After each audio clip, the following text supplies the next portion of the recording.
भगत सिंह का खून अभी इस मिट्टी में जिंदा है। आज़ादी की गूंज इन हवाओं में जिंदा है। बस एक ज़रूरत है एक जगी हुई जवानी की, बस एक ज़रूरत है एक जगी हुई जवानी की, क्योंकि अभी भारत का भविष्य भी जिंदा है।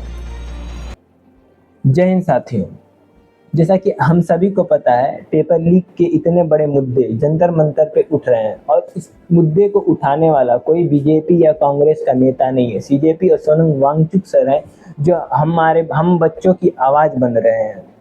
अगर आपको, मुझे नहीं लगता कि आपको पता होगा, अगर आपको पता होता तो आप भी आवाज़ उठाते, आप भी अपने सोशल मीडिया अकाउंट्स के थ्रू, अपने हैंडल्स के थ्रू पोस्ट करते, लोगों को जागरूक करते।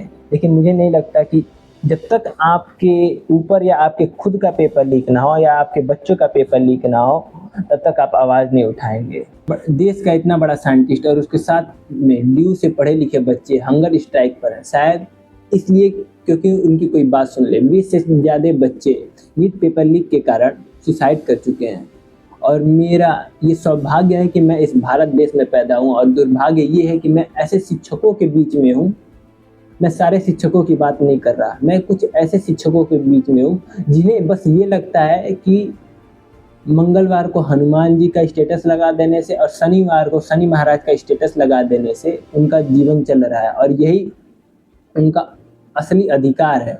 और हद तो तब हुई जब मेरे साथ में पढ़ने वाले छात्र सोनम वांगचुक जी का अपने इंस्टाग्राम हैंडल पे मीम शेयर कर रहे हैं, क्योंकि उन्होंने तो कभी मेहनत की नहीं है। वही बच्चे हैं जो 2 महीने प्रिपरेशन करते हैं किसी भी एग्ज़ाम की और फिर घर पे बोल देते हैं कि माँ बाप से कि मुझसे नहीं होगा। लेकिन उनका क्या, जो बच्चे 2 साल 3 साल 4 साल प्रिपरेशन करते हैं और नीट पेपर लीक की वजह से उनका सिलेक्शन नहीं होता है, इनका क्या है, इनका बाप दलाली करेगा, घूसखोरी करेगा और ये किसी प्राइवेट संस्था से ग्रेजुएशन वगैरह कर लेंगे, पासपोर्ट बनाएंगे और दुबई कतर में जाकर झाड़ू लगाएंगे, क्योंकि इनको अपनी असली औकात पता है।